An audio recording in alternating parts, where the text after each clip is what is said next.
Hai, ketemu lagi dengan saya dalam sesi kali ini. Assalamualaikum warahmatullahi wabarakatuh. Salam sejahtera bagi kita semua. Namo Buddhaya, salam kebajikan.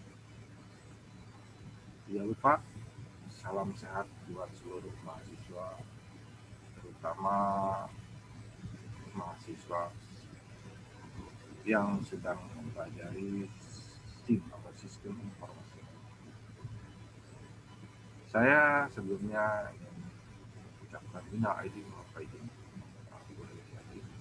bagi seluruh mahasiswa dan rekan-rekan sekalian yang sudah mengikuti mata kuliah ini dari awal sampai akhir.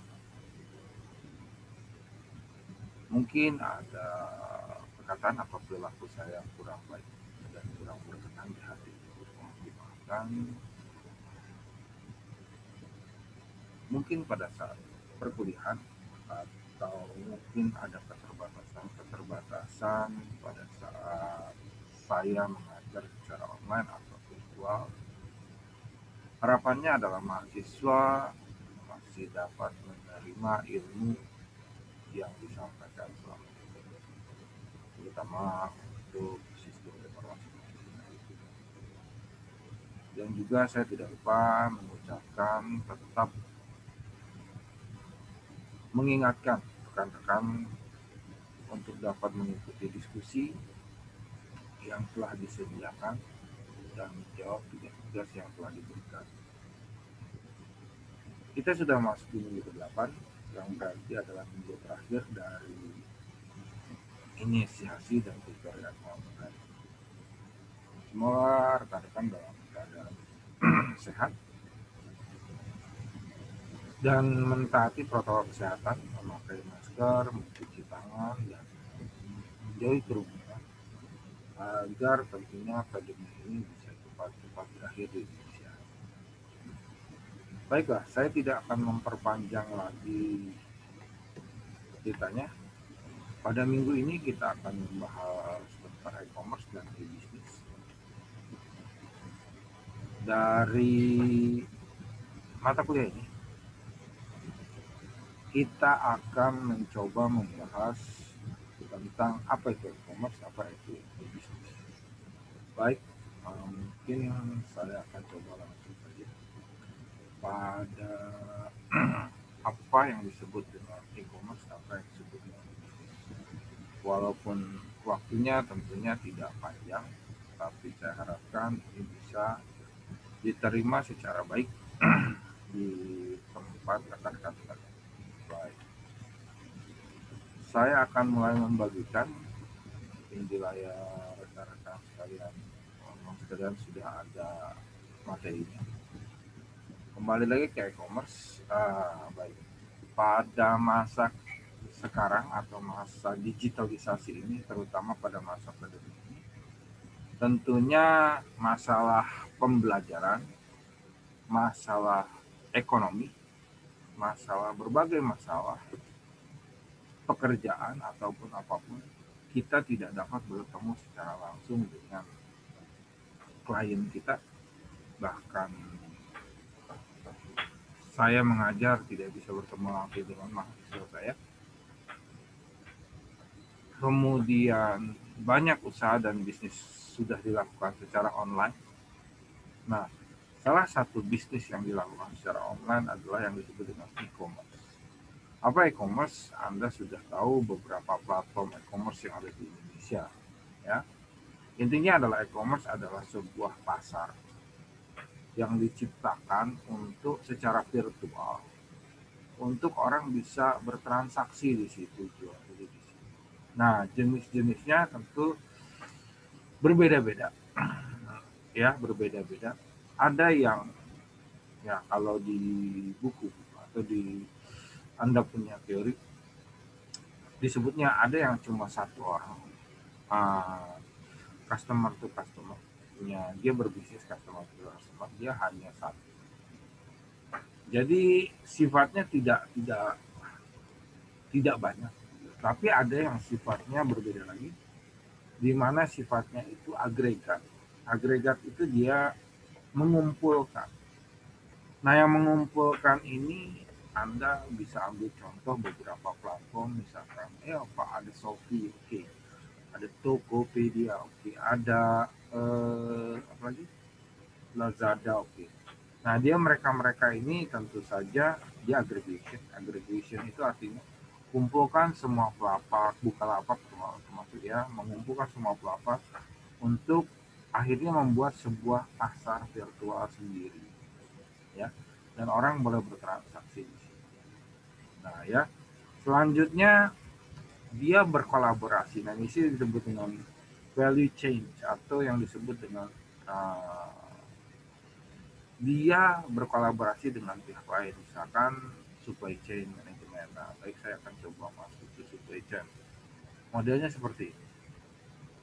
Supply chain management itu adalah misalkan dia berkolaborasi dengan tim pengantar atau distributor yang dengan pengantar jasa distribusi. Nah, ini juga berkolaborasi. Nah, ini disebut dengan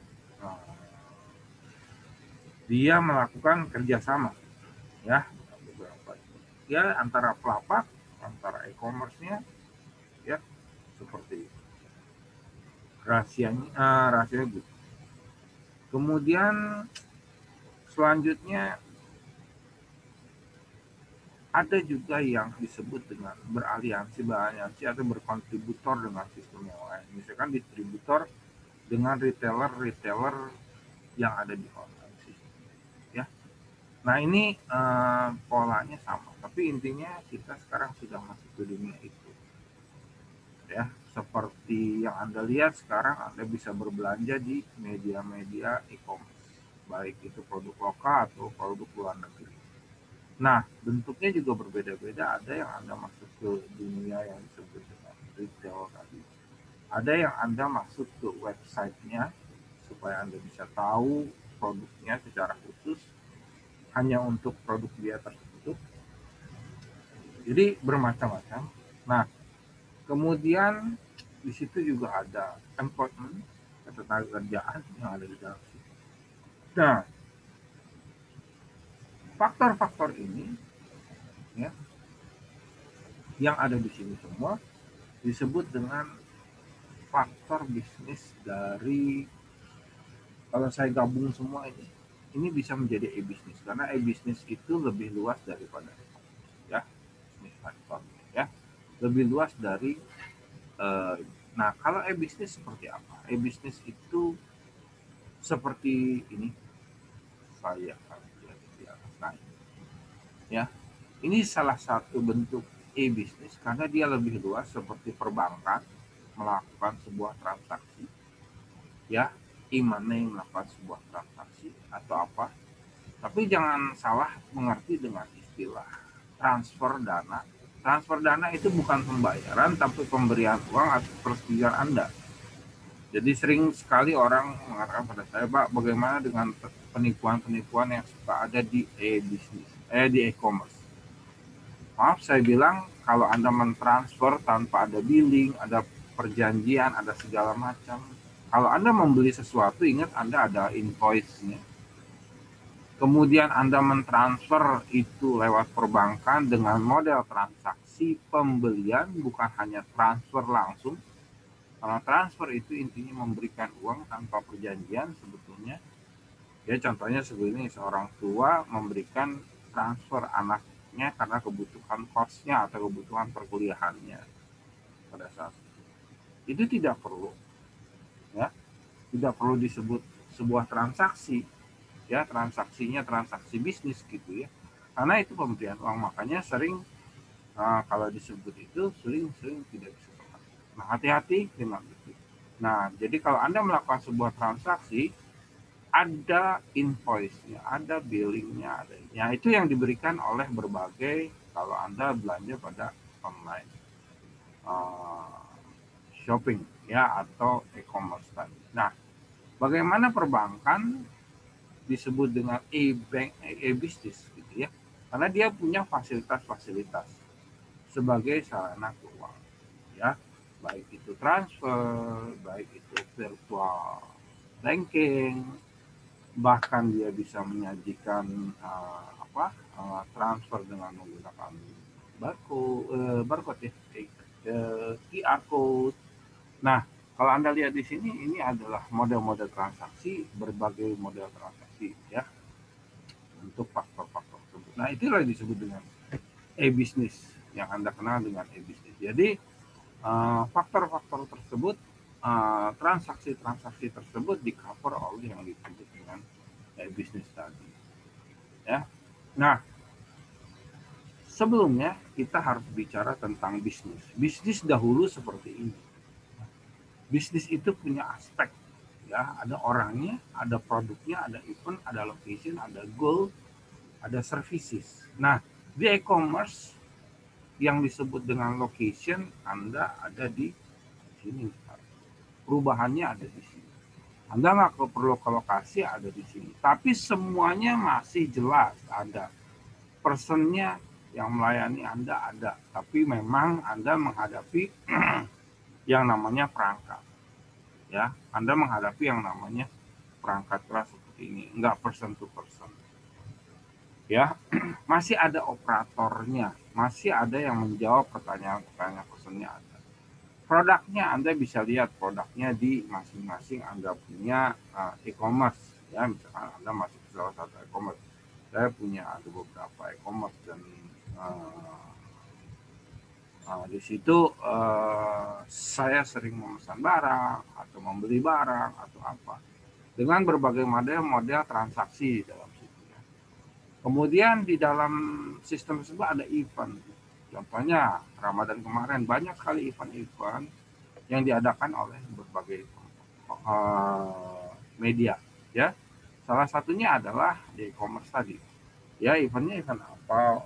Potongan, diskon, segala macam. Nah, isi tetap ada. Ya.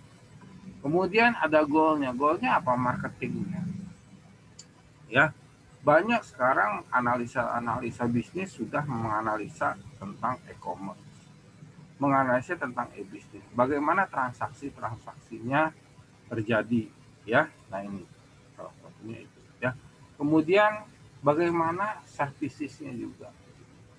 Nah, jadi analisa ini sudah masuk ke dunia digital. Nah, analisa ini ya banyak dipakai seperti analisa bisnis problemnya apa, part system manajemennya apa, data manajemennya apa. Tapi saya tidak masuk ke sini ya. Nah, hanya saya ingin menunjukkan bahwa apa yang Anda pelajari tentang kemarin tentang ada strategi manajemen, ada middle manajemen yang disebut tactical, apa ada di bawahnya juga ada yang disebut dengan operasional, ada di sini. Kemudian Anda juga belajar tentang bagaimana ERP ya. Nah, ini ada arsitektur tentang sebuah database. Nah, di mana di situ Anda lihat, nah sekarang semua bisnis sudah masuk ke sini.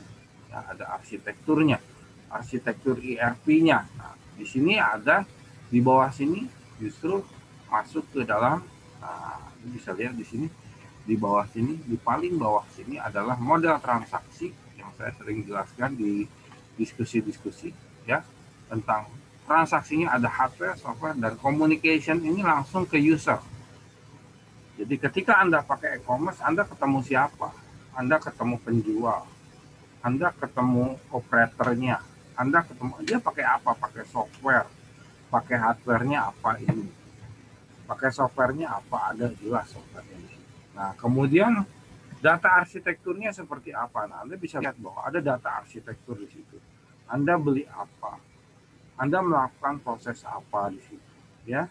Nah, disusun di situ. Bahkan ada yang disebut dengan business intelligence. Jadi contohnya seperti ini. Ketika Anda browsing sebuah barang di dalam Anda punya e-commerce atau Anda di browser Anda masuk ke media sosial. Di media sosial Anda bisa diingatkan kembali dengan barang yang Anda belum beli tersebut. Tapi Anda sudah browsing cari-cari. Nah, mereka tawarkan jenis barang. Nah, itu di situ ada business intelligence-nya. Ya. Ada yang namanya artificial intelligence yang masuk ke bisnis. Ya, jadi dia secara ini di media sosial yang Anda punya juga sudah memberikan sebuah approachment, memberikan sebuah penawaran kepada Anda bahwa ini loh yang Anda cari kemarin, udah sempat beli belum? Kalau enggak, Anda boleh lihat, ini saya tawarkan kembali. Itu bukan orang, itu sudah software. Itu sudah ambil data dari Anda punya browser.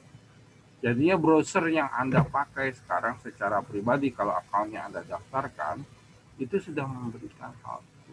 Dan itu di counter oleh media-media sosial yang Anda punya.